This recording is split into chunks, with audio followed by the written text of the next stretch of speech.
अनुराग ठाकुर जी को कहा गया है कि 99 बार गाली खा करके आओ आप सदन में, तब आप मंत्री बनोगे। जिसको जाति को लेकर के शिकायत और दिक्कत और परेशानी हो, उसे आज ही किताब खरीद लेनी चाहिए मंडल कमीशन की और उसकी प्रस्तावना पढ़नी चाहिए।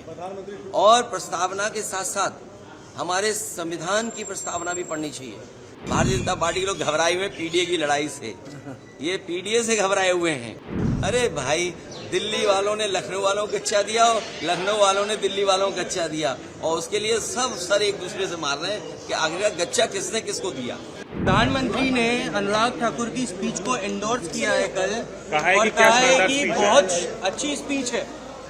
हाँ, और कहा सबको सुनना चाहिए। मेरी क्या जवाब देंगे? डर्टी पॉलिटिक्स का राज खोल दिया है। मेरे पत्रकार साथियों, मैं सबसे पहले तो अवधेश प्रसाद जी का आज जन्मदिन है, उनको बहुत बहुत शुभकामनाएं, बधाई। वो और ऊंचाई पे जाएं, स्वास्थ्य बेहतर हो, स्वस्थ रहें। देखिए, ये जाति का सवाल कोई नया नहीं है। जाति का सवाल बहुत पुराना है। मैं उन बातों में नहीं जाना चाहता हूं। आप हमारे वो साथी हैं जो हर एक पे नजर रखते हैं, और एक समय ऐसा आया था उत्तर प्रदेश के सदन में जहां शूद्र को लेकर के बहुत सी चर्चा शुरू हो गई थी। और मुझे याद है कि मैं जब मंदिर के दर्शन करने गया तो कुछ ऐसी ताकतें हैं समाज में, वो नहीं चाहते थे कि मैं हवन पूजन करूं। मैं आपसे कहूंगा साथियों कि वो जानने की कोशिश आप करना कि वो कौन सी ताकतें हैं समाज की जो किसी को पूजा पाठ के लिए, हवन के लिए उस समय रोक रही थी। और वो दिन मैं भूल नहीं सकता हूं जिस दिन मुख्यमंत्री आवास को गंगा जल से धोया गया था। मुझे कोई आज समझा दे, कोई जागरूक समझदार इंसान मुझे ये समझा दे कि किसी मुख्यमंत्री के घर को गंगा जल से कैसे साफ किया जा सकता है। मैंने लोकसभा के चुनाव में मैनपुरी में देखा कि बहुत सारे लोगों ने प्रतिमा को धोया था। अगर ये सब बातें मैं भूल जाऊं एक बार को, लेकिन उसके बाद मैं कन्नौज में उस मंदिर में गया था जिस मंदिर में जाकर के पहली बार मैं चुनाव जीता था, और मेरे वहां आने के बाद मंदिर धोया गया था। सोचिए, आप कल्पना कर सकते हो, जब आप चंद्रमा में जाना चाहते हैं, इलेक्ट्रॉन्स की बात कर रहे हो, डिजिटल इंडिया की बात हो रही हो, विश्व गुरु, अमृतकाल, विकसित भारत, और आप गंगा जल से धोएंगे मंदिर को। सवाल अगर ये हट जाए एक बार को, और जो सदन का सवाल है, क्या बीजेपी, कांग्रेस पार्टी के नेता या किसी भी व्यक्ति की जात पूछ सकती है? हम और आप लोग कभी व्यवहारिक मजाक करते हैं तो उसमें चलो एक बार को कोई बात मजाक में चली जाए, लेकिन सदन में जो शब्द का इस्तेमाल हुआ था, मुझे तो ये लगता है अनुराग ठाकुर जी को कहा गया है कि 99 बार गाली खा करके आओ आप सदन में, तब आप मंत्री बनोगे। और जाति का सवाल जिसको जानना है, बाबा साहब भीमराव अम्बेडकर जी की किताब एनिमिलेशन ऑफ कास्ट जरूर पढ़नी चाहिए। अगर कोई इस सदन में, और जिस विचारधारा से हम लोग जुड़े हैं, नेताजी जुड़े रहे, डॉक्टर राम मनोहर लोहिया जी की विचारधारा को लेकर के जा रहे हैं, उन्होंने जाति तोड़ो की बात कही थी।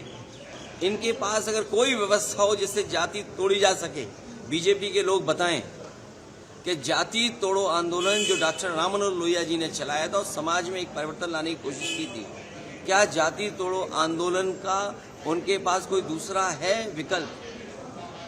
और फिर जिसको जाति को लेकर के शिकायत और दिक्कत और परेशानी हो, उसे आज ही किताब खरीद लेनी चाहिए मंडल कमीशन की और उसकी प्रस्तावना पढ़नी चाहिए।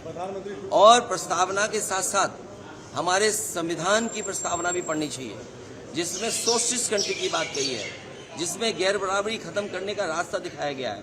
और जाति के आधार पे ही आपको आरक्षण क्यों दिया है?